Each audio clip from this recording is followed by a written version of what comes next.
Gente, hoje nós vamos ter uma aula de história. Nós vamos continuar sobre o que aconteceu no Brasil. Então, vamos falar hoje sobre a inversão metropolitana. Após a guerra, após a derrota de Napoleão, uma das primeiras medidas tomadas pela liderança europeia foi o quê? E essa decisão, logicamente, ocorreu no Congresso de Viena, que eles determinaram que Dom João, que estava aqui no Brasil, ele poderia voltar a Portugal. Só que Dom João, ele decidiu permanecer no Brasil. Mas ele tinha um motivo, um porquê dele permanecer aqui no Brasil. Por que ele queria ficar aqui?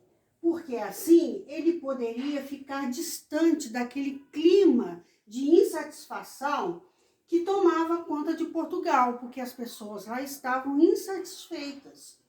Especialmente quem? Os burgueses. Então isso aumentou ainda mais esse clima de insatisfação em Portugal, gerando possibilidades de novas revoltas, porque Dom João se negou a voltar a Portugal. Então, por que inversão metropolitana? Porque com a transferência da família real para o Brasil e com a decisão de Dom João, o que aconteceu? De permanecer aqui no Brasil, a colônia foi elevada a uma outra condição, de Reino Unido a Portugal e Algarves. E essa decisão geográfica, essa inversão geográfica, acentuou ainda mais a presença do rei no Brasil. Ficou conhecida como que? Inversão metropolitana, porque tudo passou a ser resolvido aqui na colônia. Por isso que é Reino Unido, a Portugal e Algarves. Na prática, o Brasil deixou de ser colônia? Não. Então, na prática, sim, por abrigar a família real, porque eles não queriam que falassem que a família real estava numa colônia.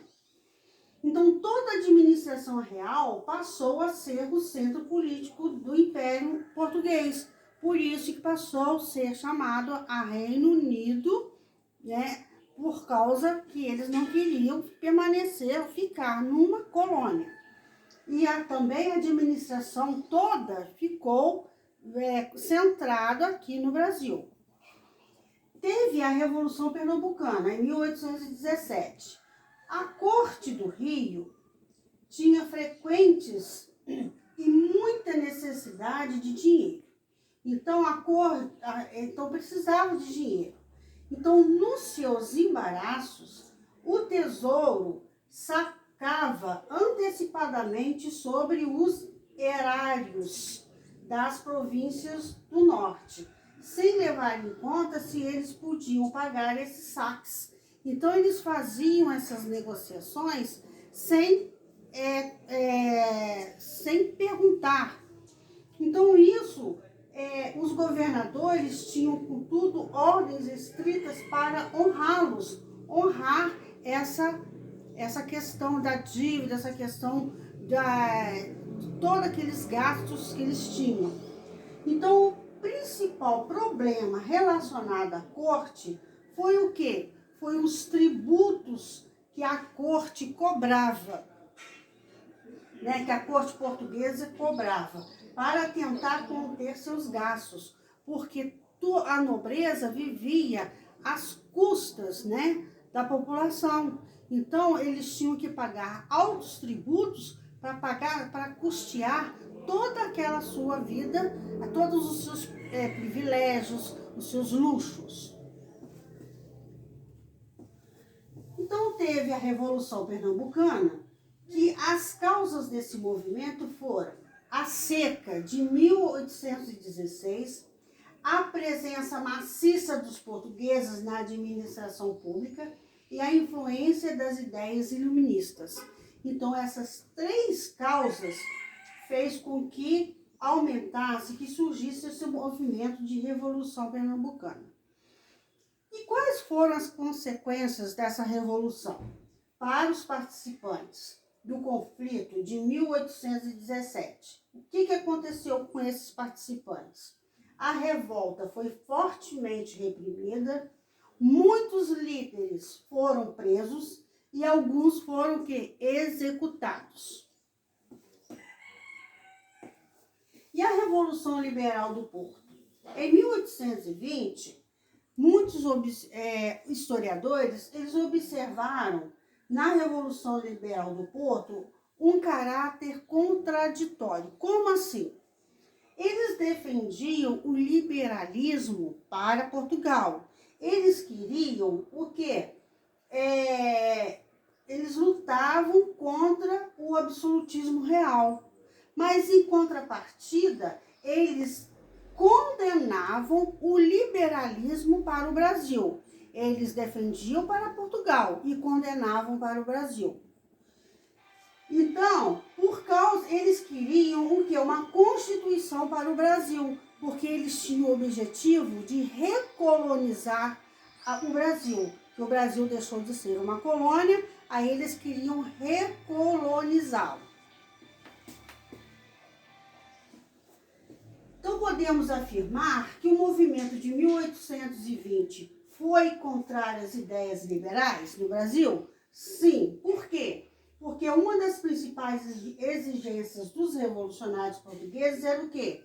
Eles queriam acabar, cancelar com todas aquelas decisões, aquelas medidas que Dom João tinha tomado aqui no Brasil. Então, eles queriam cancelar todas aquelas medidas, todos aqueles tributos.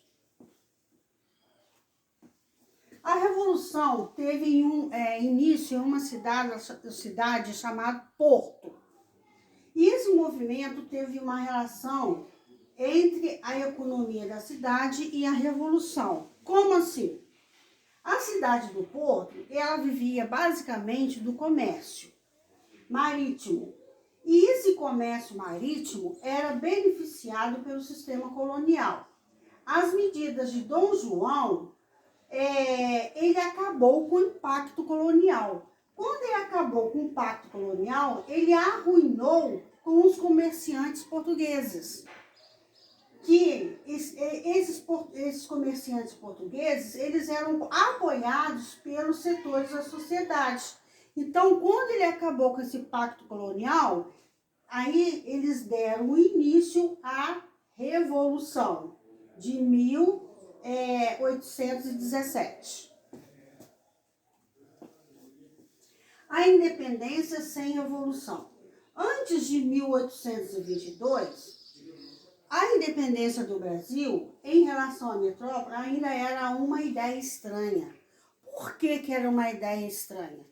Porque, principalmente as elites, eles não queriam acabar com não queriam a independência do Brasil. Por quê? Porque ia acabar com a relação que eles tinham com Portugal e ia acabar também com os privilégios que eles tinham.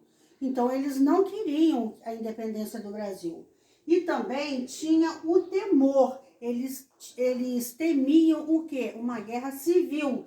E a guerra civil que aconteceu igual lá na colônia espanhola. Com isso, o Brasil também atingiria a independência, coisa que eles não queriam que acontecesse. Então, eu espero que vocês tenham entendido, tá bom? Um beijo no coração de vocês.